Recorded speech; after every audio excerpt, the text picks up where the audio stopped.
반갑습니다.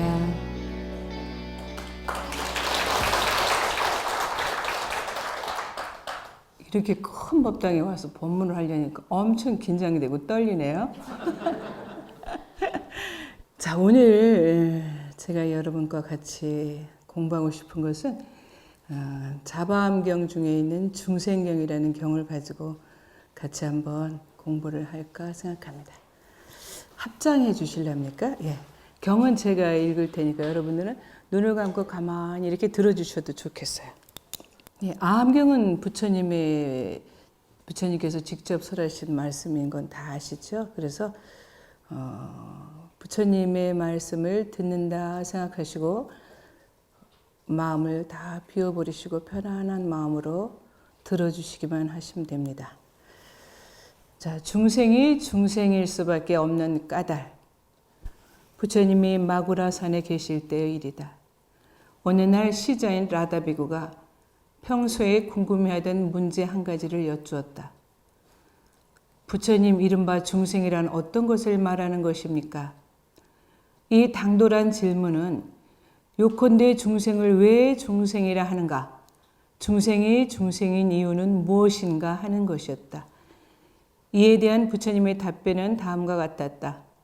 라다여, 나는 물질에 집착하고 얽매이는 있는 사람, 또한 어떤 대상을 느끼고 생각하고 행위하고 의식하는 데 집착하고 얽매이는 있는 사람을 중생이라 한다. 라다여, 나는 평소 너희들에게 우온에 의해 생기는 경계를 무너뜨리고 없애버려야 한다고 가르쳐왔다. 그래서 애욕을 끊고 애욕을 끊으면 괴로움이 다할 것이며 괴로움이 다하면 괴로움의 끝을 본 사람, 해탈한 사람이라고 말해왔다. 그것은 비유하면 이렇다. 어떤 어린아이들이 흙으로 성을 쌓거나 집을 지어놓고 거기에 집착하면 사랑이 끝이 없고 욕망이 끝이 없으며 생각이 끝이 없으며 안타까움이 끝이 없게 된다. 그리하여 아이들은 이 성과 집은 내 것이라고 말한다. 그러나 어느 순간 그것이 한갓 흙무더기인 줄 알게 되면 그것을 발로 차고 허물어버리면서도 안타까워하거나 슬퍼하지 않는다.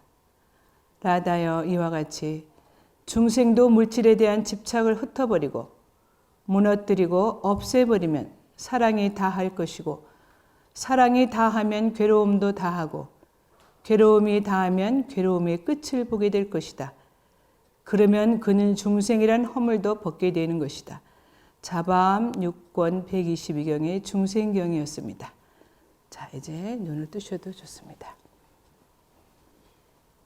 자, 오온에 집착하는 사람을 중생이라 한다.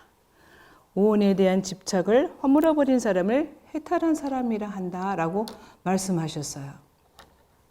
작년에 한국의 비구니 스님이 제가 인도에서 공부하고 있는데 달라이라마 존자님을 아주 어렵게 뵙게 되었답니다. 그 비구니 스님이 존자님을 뵙고 여쭈었어요. 존자님, 제가 중노릇을 한 지 40년이나 됐는데 아직도 깨달음을 얻지 못했을 뿐 아니라 제 마음 하나 잘 다스리지 못하고 있습니다. 제가 남은 생 동안 어떻게 하면 수행을 잘 할 수 있을지 한마디만 가르침을 주십시오 하고 말씀을 드렸어요. 그랬더니 존자님께서 공과 보리심, 이 두 가지를 항상 마음에 두고 수행하십시오 하셨답니다. 공과 보리심. 공이라는 게 대체 뭘까? 공이 대체 무엇이건데?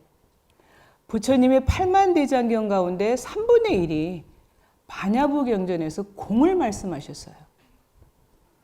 우리가 이제 방금 독송한 반야신경에서도 관자재 보살님이 깊은 선정에 들어가서 보니 오온이 공한 것을 비춰보시고 모든 고통과 액난에서 벗어났느니라 하셨죠. 오온이 공한 것만 제대로 안다면 우리도 고통과 액난에서 벗어날 수 있을까? 우리도 중생에서 벗어나 아까 얘기한 것처럼 해탈한 사람이 될 수 있을까? 예. 저는 슈퍼바이저 자격을 가지고 있는 심리 상담사입니다. 그래서 이제 10년이 넘도록 정말 마음의 여러 가지 고통이 있는 사람들을 상담 현장에서 치유하는 일을 했었죠. 저는 그 일을 하면서 정말 부처님의 말씀이 온 개 공하면 고통과 액난에서 벗어날 수 있다는 걸 아주 다른 사람들보다 더 많이 체험하고 체득한 사람입니다. 그렇다고 해서 제가 그러면 온 공을 알아서 너는 모든 고통에서 벗어났느냐?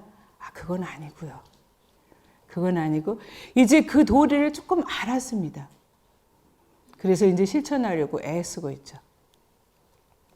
그래서 오늘은 제가 35년 동안 어떻게 하면 마음을 고요하게 유지할까 하고 연구했던 것을 여러분과 함께 나누고자 합니다. 그래서 여러분도 어떻게 하면 오온이 공안돼서 벗어날 수 있을까? 오온이라는 건 도대체 뭘까? 예. 그래서 오늘의 우리가 주제는 뭐냐면 첫째, 오온이 뭔가? 오온이 뭔가를 알아야 되겠죠? 그 다음에 둘째는 공이란 게 그럼 뭐냐? 세 번째는 오온이 공한 것을 어떻게 증명할 것이냐?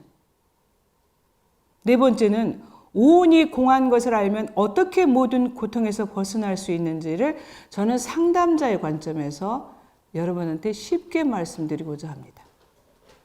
부처님의 말씀은 어떻게 하면 모든 고통에서 우리가 벗어날 수 있을까? 굉장히 현실적이죠. 바로 우리 삶 속의 문제들을 말씀하시고 계십니다. 그래서 저는 부처님께서 최초의 가장 완벽하고 훌륭한 상담가였다는 걸 제가 상담 공부를 하면서 알게 됐습니다. 상담은 우리가 지금 살고 있는 이 생활에서 괴로움에서 벗어나는 방법을 찾는 것이거든요. 근데 부처님께서 말씀하신 사성제가 바로 고집멸도잖아요. 부처님은 우리가 고통에서 벗어나는 길을 아주 친절하게 자세히 가르쳐 주신 분이 바로 부처님입니다. 자, 그러면 오온이 공한 것만 알면 괴로움에서 벗어날 수 있을까? 예, 벗어날 수 있습니다. 공은요, 우리들이 집착을 부수는 강력한 도구예요. 그래서 우리 지금부터 오온이 무엇인가, 그리고 공이란 무엇인가를 한번 같이 공부해 보겠습니다. 어떤 사람이 여기 바깥에 나와 있는 원숭이를 이 상자 안에다 집어넣었습니다. 자, 상자 안에 갇힌 원숭이는 어떻겠어요? 자연스럽게 막 미친 듯이 이 구멍 저 구멍으로 미친 듯이 쫓아다니겠죠. 그러면서 뭔가 새로운 거, 재미있는 거, 그런 거, 다른 거 없나 막 찾아다닙니다. 자, 상자에 구멍이 5개가 있어요. 5개. 동서남북과 위에 5개가 있어요. 이 상자가 무엇이냐? 바로 우리들의 오감각식입니다. 감각. 이 원숭이는 뭐냐? 훈련되지 않은, 잠시도 가만히 있지 못하는, 훈련받지 않은 정신의식이에요. 우리 마음. 근데 이 원숭이가 정신 나간 원숭이야. 그러니까 갇혀 있으니까 얼마나 답답하겠어요? 5 구멍으로 막 여기저기 막 헤매 다니겠죠? 그래서 눈이라는 창문으로 구멍으로 나가면 어때? 사물을 봐. 오? 여기 불교방송에 많은 사람들이 모여서 법회를 하네? 여기는 법당이네? 눈에 보이는 사물을 보죠, 눈으로는. 자, 그리고 몸으로는 감촉을 느끼게 되죠. 귀로는 소리를 듣습니다. 지금 스님이 법문하는데 핸드폰 소리가 나네? 이거 다 듣고 계시죠? 그리고 코로는 냄새를 맡아요. 그리고 입으로는 맛을 보는데 이 훈련받지 않은 정신 나간 원숭이는요, 자신이 다섯 구멍으로 찾아다니면서 본 것에 대해서 지각하는 대상에 대해서 제잘 끊임없이 이야기를 합니다. 여러분 끊임없이 판단하고 평가하고 생각하시죠? 이것이 오온 중에 수상행이에요. 수, 감정, 상, 생각, 행, 갈망. 이거 우리 아주 잠시도 쉬지 않고 감정, 생각, 갈망을 일으키죠. 요 나가는 구멍마다 끊임없이 조달조달 합니다. 마음이. 정신 나가는 원숭이기 때문에. 그런데 이 우리들이 조잘조잘하는 것들을 분류를 해보신 게 부처님이에요.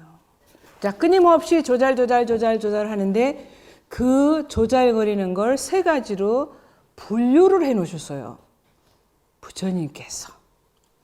첫째는 감정을 제일 먼저 느낍니다. 다섯 구멍으로 나가가지고 접촉하는 순간, 야, 좋다, 즐겁다, 나쁘다, 고통스럽다. 아니면 좋은지 나쁜지 난 모르겠어. 그냥 무덤덤해. 아우, 지루하기만 해. 이렇게 세 가지 감정을 냅니다. 감정. 근데 그 감정은요, 처음에 딱 부딪힐 때 나오는데 혼자 안 와요. 꼭 세 가지가 묶어서 오죠. 생각, 갈망. 이것이 수상행이에요. 이것은 마음의 새 쌍둥이라 절대 혼자 안 다닙니다. 그래서 좋다, 즐겁다라는 마음을 내면 갖고 싶어 합니다. 그걸 계속해서 갖고 싶어 하죠. 이게 우리들의 탐심이에요. 그래서 모든 감정을 세 가지로 크게 나눴어요. 좋다, 나쁘다, 좋다, 즐겁다, 나쁘다, 고통스럽다, 무덤덤하다, 지루하다.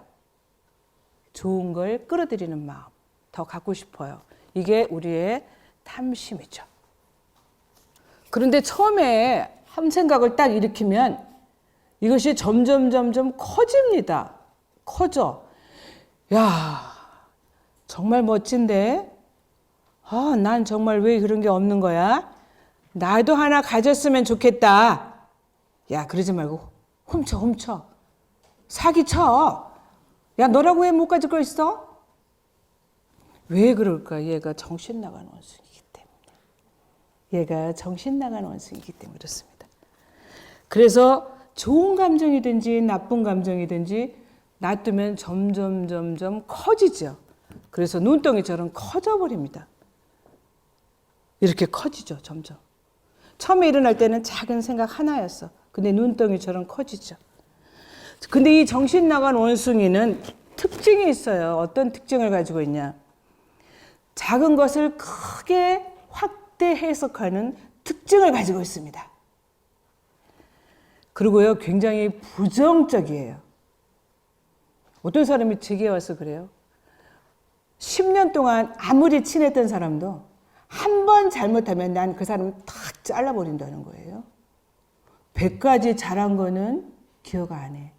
한 가지 잘못한 것만 기억해. 이게 정신 나간 원숭이의 특징이야. 저도 옛날에 어떤 스님이 저한테 정말 심한 말을 한 게 아직도 맺혀 있어. 그렇죠, 우리. 예, 100가지 잘한 거는 다 잊어버려요. 그런데 한 가지 잘못한 것만 딱 걸려있죠, 목에. 이게 정신 나간 원숭이의 특징입니다. 그 다음에 정신 나간 원숭이는 항상 과거나 미래를 생각해요. 과거. 그러면서 부정적이니까 좋은 생각 안 해. 과거에 억울하고 분하고 속상했던 것만 생각해. 미래에 생각하면 불안해. 그래서 정신 나간 원숭이의 특징은 부정적입니다. 문제를 일으키는 선수예요. 정신 나간 원숭이의 목표가 뭐냐면요. 얘가 목표가 있어요. 우리를 고통에 빠뜨리게 하는 것. 우리를 힘들게 하는 것. 그리고 결국은 커져서 파멸로 이르게 하는 게 정신 나간 원숭이의 목표입니다. 제가 마음 공부를 하면서 미얀마 수행센터에서 있을 때 이 정신 나간 원숭이가 저를 어떻게 꼬드기는지를 제가 가만히 지켜봤어요. 처음엔 같이 공부하는 어떤 스님이 미운 마음이 작은 거예요. 미운 마음이 번쩍 났어요. 근데 조금 있으니까 이 정신 나간 원숭이가요. 제 귀에다 대고 저를 자꾸 속삭여요. 너 그 사람한테 왜 너 그렇게 가만히 있어? 그 사람한테 덤벼 따져. 그래도 가만히 있어 봤어요. 그랬더니 너 바보야? 넌 자존심도 없어? 계속 꼬드기는 거예요. 그리고 그 사람이 오고 있으면 벌써 인상이 굳어지면서 저쪽으로 싹 돌아가도록 해요. 그 다음에는 어떻게 되냐면, 이제 그래도 제가 말을 안 들으니까 정신 나간 원숭이가 뭐라고 했냐면, 너 참는 게 그 사람 위하는 거 아니야. 그 사람한테 한마디 해봐. 해주는 게 그 사람을 위하는 거야. 얘는요, 자기의 목표를 달성하기 위해서 엄청나게 꼬드겨요. 저는 그 꼬드기는 걸 제가 가만히 봤죠.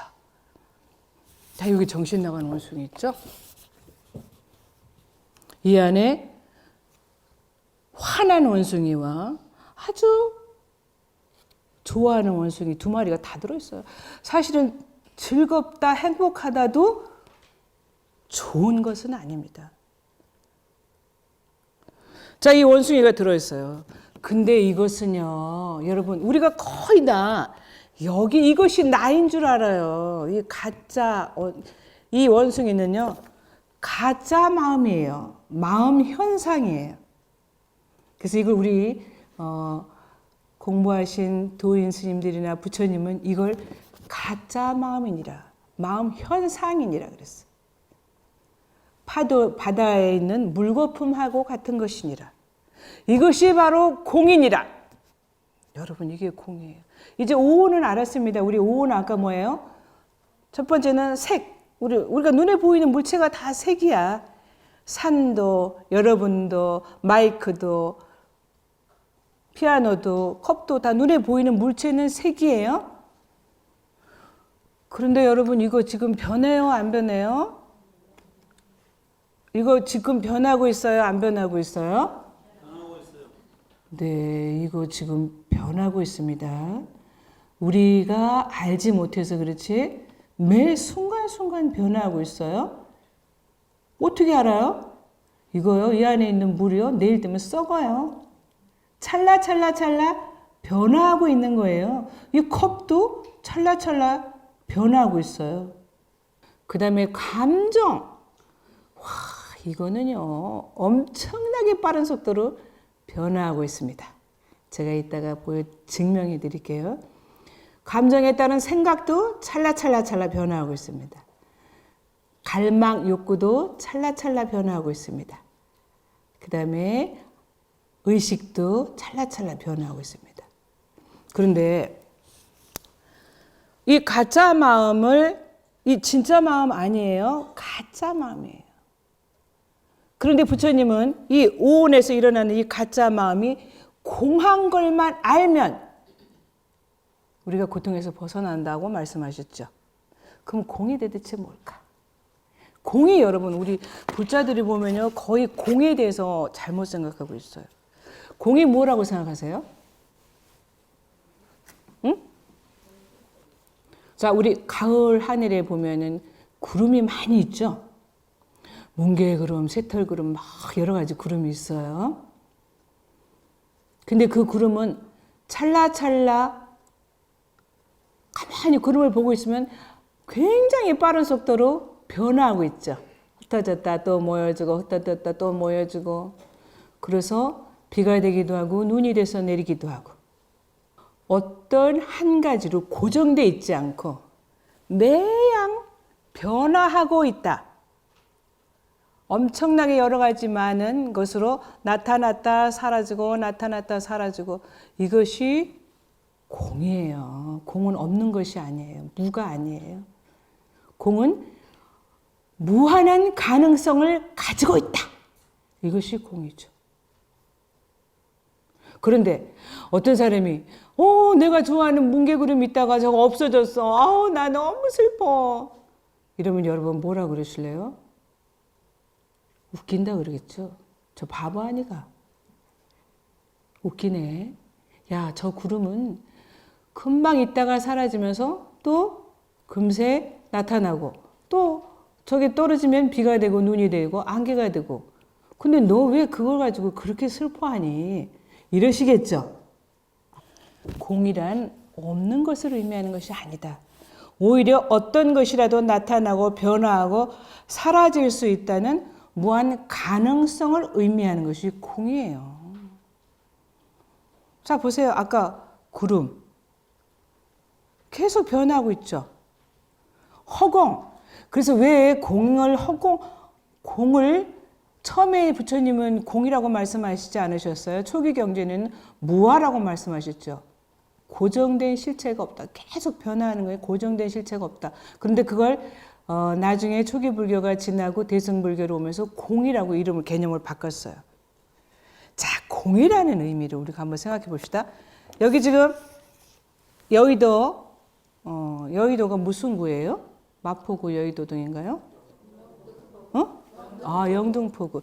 영등포구라는 공간이 있어요. 허공이에요. 근데 이 허공이 있죠.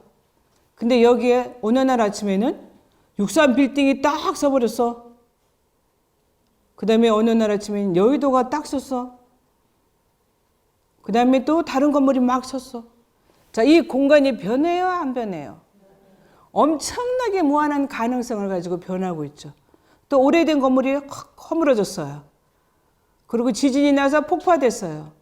그러면 그 공이 계속 변하고 있는 거잖아요. 공은 무한한 가능성을 지니고 있다. 고정되어 있지 않다. 그걸 실체가 없다 이렇게 말해요. 실체가 없다. 이것은 구름이나 허공이나 무지개, 안개, 바람, 번개, 아까 우리가 처음에 읽었던 모래성하고 똑같아요. 지구, 우주하고도 똑같아요. 이것이 아까 우리가 얘기한 감정, 생각, 갈망과 물체와 의식, 이것도 구름이나 똑같다고요. 안개나 똑같다고요. 아침에 올 때 우리 안개가 꽉 꼈어요. 근데 어느 순간 날아가 버렸어요. 없어요? 지금은 너무 뜨거워요. 그 안개 어디 갔어요? 없어요. 이거와 똑같이 나를 구성하고 나라고 생각하고 있는 물체, 감정, 생각, 갈망, 나라는 몸뚱이, 그리고 감정, 생각, 갈망, 의식, 이것도 똑같다니까요. 구름이나 허공이나 똑같더라. 나나 너나도 고정되어 있지 않더라. 저도 어릴 때는 우리 서정이만큼 조그맸죠. 근데 날마다 어제의 세포는 죽고 오늘의 세포는 살아나면서 어제의 지호가 오늘의 지호가 아닌 거예요. 그러면 제가 사랑했던 지호는 어디가 있나요? 이걸 우리는 요 가짜 마음 이것을 나라고 생각해요. 그런데 이것은 내가 아닙니다. 마음 현상이고 그래서 이렇게 허공에서처럼 계속 변하고 있는데 집착할 것이 없어. 모래성하고 똑같아.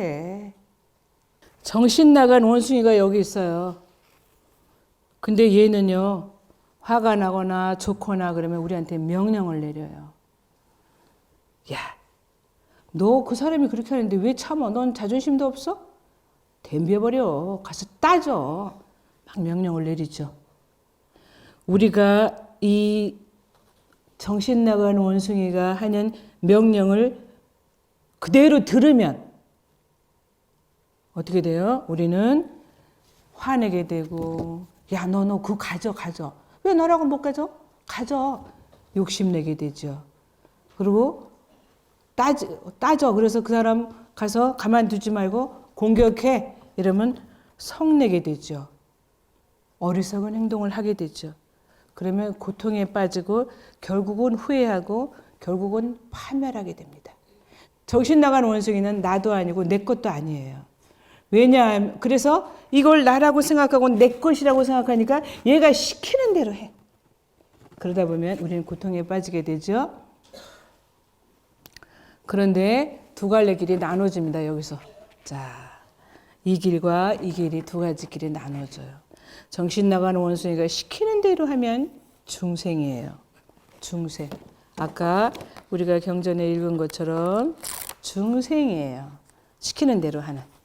우리 거의 인류의 아마 90%는 정신 나간 원숭이가 난 줄 알고 이렇게 할 거예요.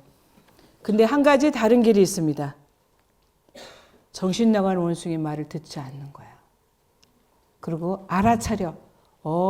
지금 정신 나간 원숭이가 나를 꼬드기고 있네. 분명히 욕심내라 그러고 화내라 그러고 하는 걸 보니까 저건 내가 아니야. 정신 나간 원숭이가 하는 거야. 난 네 말을 듣지 않을 거야. 라고 해서 알아차려서 자동 반응을 멈추면, 그러면 우리는 마음의 주인이 될 수 있죠. 그리고 마음을 컨트롤할 수 있습니다. 그러면 마음이 고요해집니다. 근데 이 알아차림을 누가 하느냐? 이게 우리의 참마음이죠. 참마음.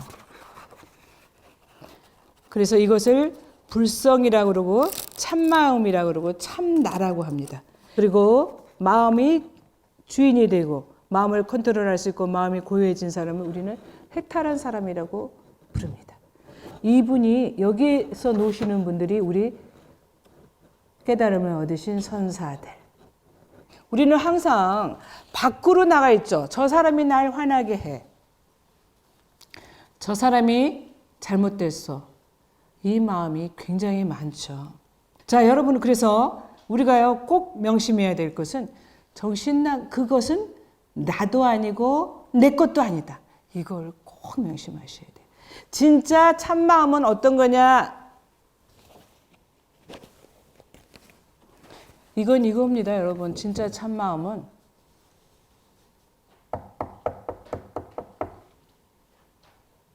듣고 계시죠?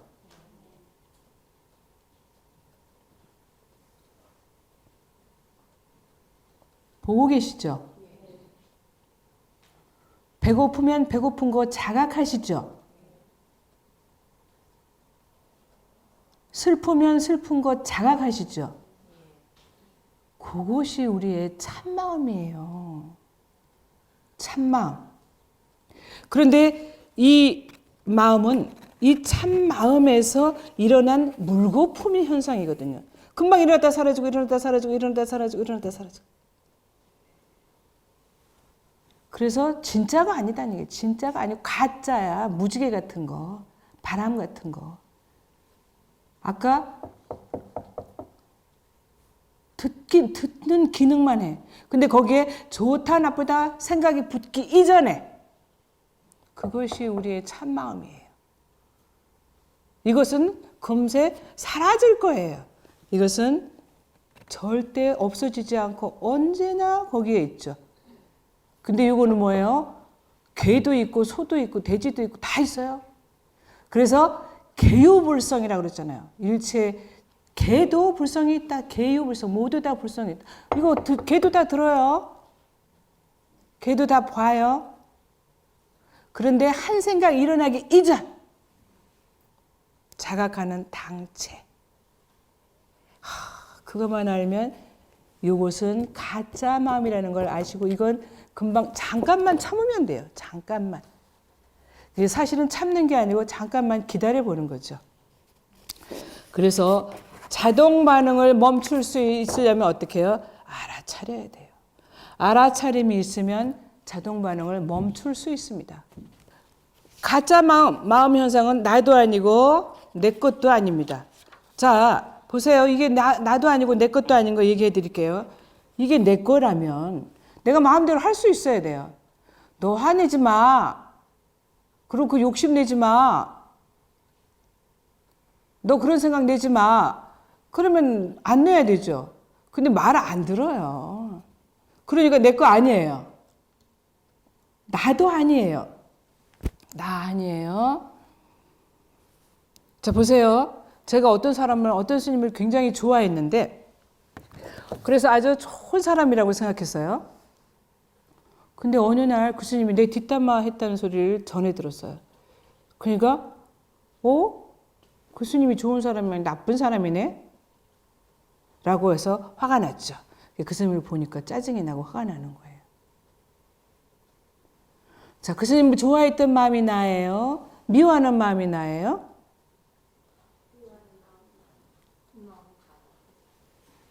두 마음 다 나예요?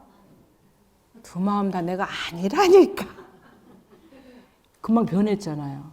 변해버렸죠? 무지개처럼 날아갔다니까요. 날아가는 방구처럼 어디 가버리고 없어요. 제가 우리 주임님한테 화가 나가지고 막 이제 늦게 들어오는 거예요. 그래서 막 오기만 해봐라 막 소리를 꽉 질러버릴까. 뭐 하고 여태까지 다니냐고 막 소리를 질러버릴까. 그러고 막 생각하고 있었어요. 근데 조금 있으니까 우리 주임이 내가 좋아하는 뭘 사갖고 와서 스님 이거 스님이 좋아하는 거 사갖고 왔어. 금세 그 미워하던 마음이 어디로 가버렸어요. 자 보세요. 생각, 감정, 갈망이 얼마나 공한지. 자 그래서 그 스님이 탁 미운 마음이 나는 거예요. 제가 어느 순간 탁 깨달았죠. 사람은 그 사람이 똑같은데 왜 여태까지 좋은 사람이었던 것이 한순간 나쁜 사람으로 생각되지? 이거는 사람은 그 사람이지만 상황이 다를 뿐이구나. 사건 상황이 다를 뿐이구나. 그 사람을 좋게 생각한 것은 그 사람은요 저를 만나기만 하면 저를 칭찬해요. 야 어찌 그런 것도 그렇게 잘하나 너무 신기하다. 막 칭찬을 하니까 기분이 좋았던 거예요. 욕구가 채워진 거죠. 근데 뒷담화를 했다고 그래요? 나가 없는 데서 내 흉을 봤다고 그래요? 그러니까 내 욕구가 거슬린 거죠. 그래서 화가 난 거예요. 그런데 조금 있어 보세요. 다시 상황은 얼마든지 또 바꿔질 수 있죠.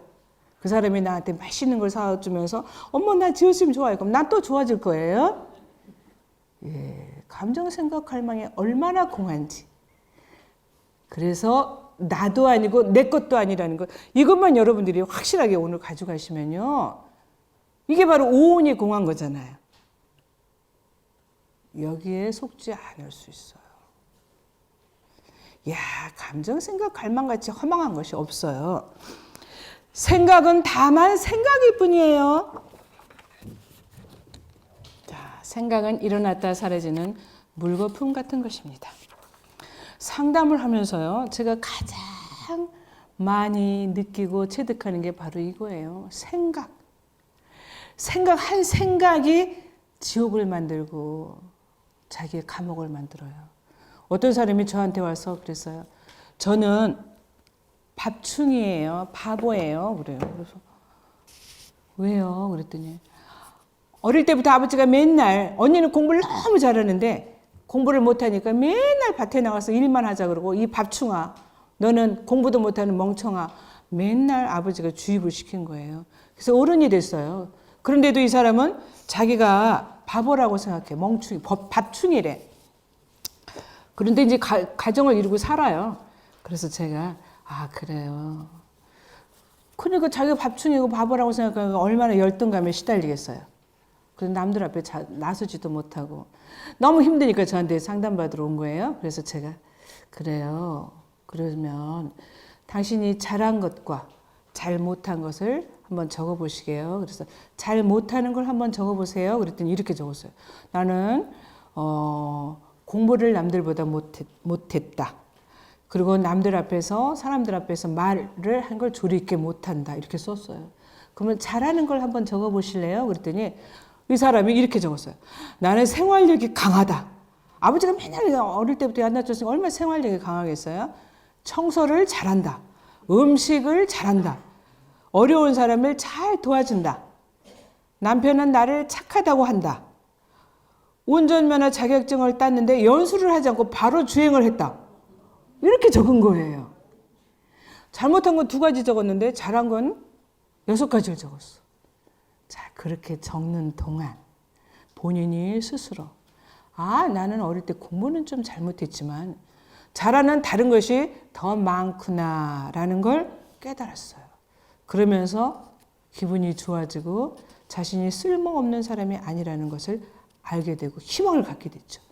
이게 바로 상담이고, 이게 바로 오온이 공한 걸 알면 고통에서 벗어나는 거죠. 상담이요, 이렇게 바로 생각을 바꾸는 거예요. 자, 생각. 여러분이 우리가 맨날 하고 있는 감정, 생각, 갈망. 이것은 그냥 감정, 생각, 갈망일 뿐입니다. 내가 아니고 내 것도 아니야. 누구 거야? 정신 나간 원숭이 거야. 걔 거야, 걔 거. 이걸 명심하시면 원숭이가 시키는 대로 하지 않게 되죠. 그래서 생각은 다만 생각일 뿐이다. 생각은 일어났다 사라지는 물거품하고 똑같다. 집착할 것이 없다.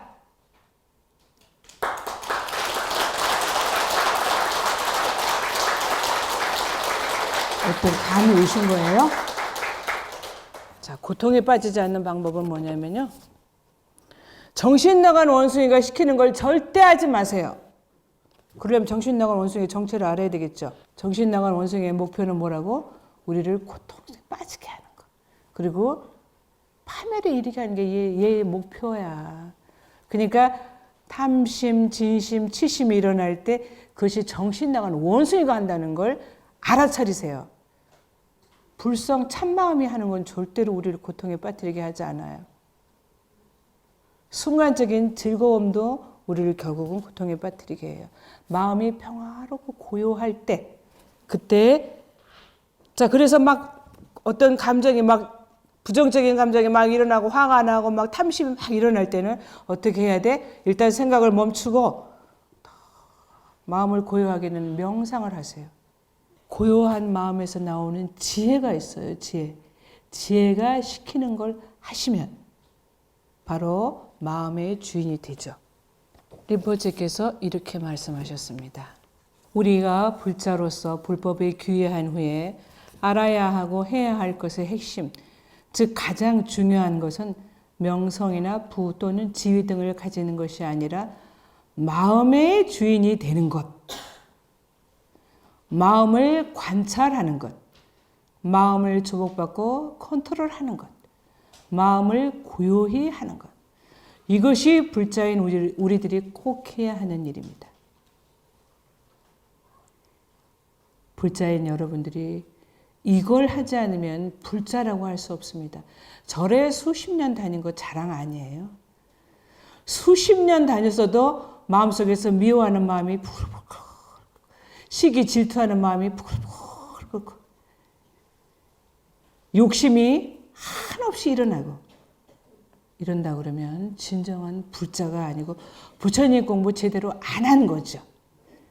자, 여러분, 그래서 명심하시기 바랍니다. 그래서 우리들이 꼭 해야 될 일은 뭐라고요? 마음을 조복받는 거예요. 조복받는 거. 부처님은요, 절대 우리를 공평하지 않게 복을 막 주는 분 아니에요. 행복의 원인을 만들어야 되죠. 불행의 원인을 만들지 말아야 되죠. 우리 부처님 너무 공평해서 나만 믿으면 죄를 다 사해주고 나한테 기도하니까 무조건 복 준다 이런 분 아니에요. 부처님은 아무것도 못해요. 그렇게 하는 건 누구라고? 나예요. 내가 마음의 주인이 돼서 그런 해로운 마음을, 악한 마음을 조복받으셔야 돼요. 근데 이제부터는 제가 비결을 가르쳐 드렸죠? 정신 나간 원숭이가 그것은 나도 아니고 내 것도 아니다. 이걸 명심하시기 바랍니다. 다른 거 다 잊어버리셔도 좋아요. 정신 나간 원숭이. 그건 내가 아니야. 정신 나간 원숭이야. 정신 나간 원숭이가 우리를 똑바로 가르치겠어요? 네. 자, 우리 처음에 읽었던 거 잠깐 제가 요지를 말씀드리고 보세요. 라다여, 나는 물질에 집착하고 얽매이는 사람 또는 어떤 대상을 느끼고 생각하고 행위하고 의식하는 데 집착하고 얽매이는 사람을 중생이라 한다. 평소 너희들에게 오온에 의해 생기는 경계를 무너뜨리고 없애버려야 한다고 가르쳤다. 그래서 애욕을 끊고 애욕을 끊으면 괴로움이 다할 것이며 괴로움이 다하면 괴로움의 끝을 본 사람, 해탈한 사람이라고 말해왔다. 비유하면 이렇다. 어떤 어린아이들이 흙으로 성을 쌓거나 집을 지어놓고 거기에 집착하면 사랑이 허물어질 집, 그 모래성에다가 사랑이 끝이 없고 욕망이 끝이 없으며 생각이 끝이 없으며 안타까움이 끝이 없게 된다. 그래야 아이들은 이 성과 집은 내 것이다라고 말한다. 그러나 어느 순간 그것이 한낱 흙무더기인 줄 알게 되면 그것을 발로 차고 허물어 버리면서도 안타까우나 슬퍼하지 않는다. 라다여 이와 같이 중생도 물질에 대한 집착을 흩어버리고 무너뜨리고 없애버리면 사랑이 다할 것이고 사랑이 닿으면 괴로움도 닿을 것이고 괴로움이 닿으면 괴로움의 끝을 보게 될 것이다. 그러면 그는 중생이란 허물도 벗게 되는 것이다. 여러분, 중생이란 허물요, 스님만 벗는 거 아니에요. 여러분도 충분히 벗을 수 있어요. 자, 그래서 정신 나간 원숭이 시키는 대로 하지 말 것. 그거 하나만 잘 명심하십시오. 법회는 법문으로 이것으로 마치겠습니다.